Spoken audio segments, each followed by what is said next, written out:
नमस्कार दोस्तों, physics connection में आपका बहुत बहुत स्वागत है। और विमीय विश्लेषण की इस सीरीज़ में हम पढ़ रहे हैं विमाओं के अनुप्रयोग, जिसमें हमारा पहला अनुप्रयोग है, यानी किसी भी भौतिक राशि के मात्रक को एक पद्धति से दूसरी पद्धति के मात्रक में बदलना। किसी भी भौतिक राशि के मात्रक को एक पद्धति से दूसरी पद्धति में बदलना। जैसे कि हम लोग पिछले लेक्चर में पढ़ चुके हैं कि जो हमारी सिस्टम होते हैं अर्थात पद्धतियाँ होती हैं, एमकेएस पद्धति, सीजीएस पद्धति, एफपीएस पद्धति। तो क्वेश्चन आएगा कि एमकेएस पद्धति से सीजीएस पद्धति में बदलिए, या किसी भी भौतिक राशि का जो मात्रक है उसको सीजीएस पद्धति से एमकेएस में बदलिए। तो आज हम यही सीखेंगे। चैनल पर बने रहिएगा, सारे डाउट क्लियर होंगे। तो देखो, हमारे पास कोई भौतिक राशि है जिसे हम क्यू से डिनोट करते हैं। तो ये हमारे पास कोई क्यू भौतिक राशि है, और जो एक पद्धति में, जैसे मानो ये जो n1 है, ये किसी भी भौतिक राशि है उसका परिमाण बताता है, और जो u1 है वो एक पद्धति में यूनिट अर्थात मात्रक है। क्लियर?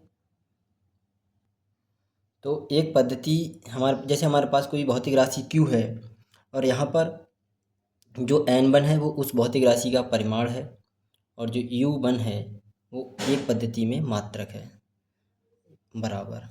यही हमारे पास कोई n2 है, उसी भौतिक राशि का परिमाण है, लेकिन ये किसी दूसरे मात्रक में है n2 u2। ठीक है, तो हम इस तरह से, हमें सिर्फ ये फार्मूला याद रखना है, q बराबर n1 u1 is equal to n2 u2।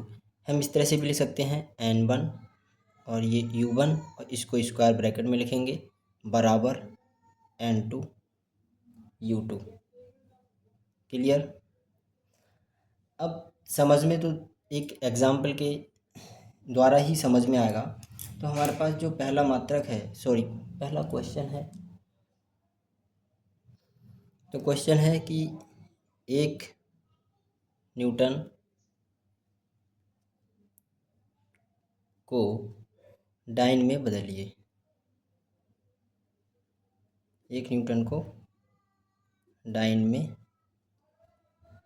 बदलिए। तो ये जो न्यूटन है, ये दोस्तों बल का मात्रक है और एमकेएस पद्धति का मात्रक है। और ये जो डाइन है वो सीजीएस पद्धति में बल का मात्रक है।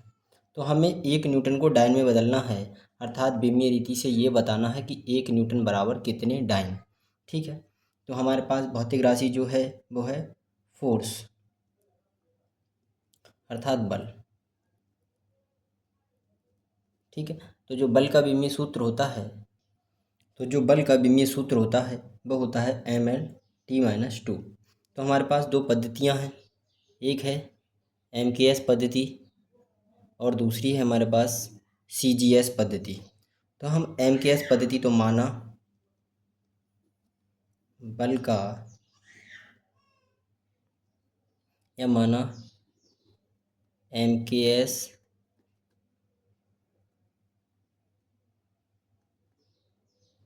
पद्धति में द्रव्यमान m1, लंबाई l1 और समय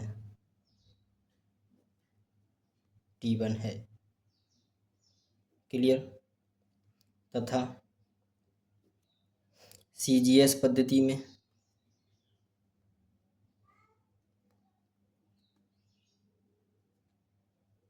द्रव्यमान m2, लंबाई l2 तथा समय t2 है। क्लियर? और दोनों पद्धतियों में बल के आंकिक मान एमकेएस पद्धति में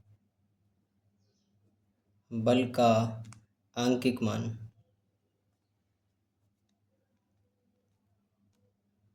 n1 तथा CGS पद्धति में बल का आंकिक मान N2 है। तब हम क्या लिखेंगे, विमीय रीति का जो पहला उपयोग है N1 U1 बराबर N2 U2। अब हमें क्या दिया है दोस्तों, हमें दिया है 1 न्यूटन, अर्थात जो 1 न्यूटन है, तो यहाँ पर जो 1 न्यूटन दिया है, क्योंकि 1 न्यूटन लिखा है, ये जो न्यूटन है वो MKS पद्धति का मात्रक है, तो N1 की वैल्यू जो है वो 1 हो जाएगी। तो N1 की वैल्यू, चूँकि N1 की वैल्यू जो है वो 1 है, तो हम लगा देते हैं यहाँ 1, और U1 मात्रक लगाते हैं MKS पद्धति में, तो क्या आएगा M1 L1 और T1 माइनस 2।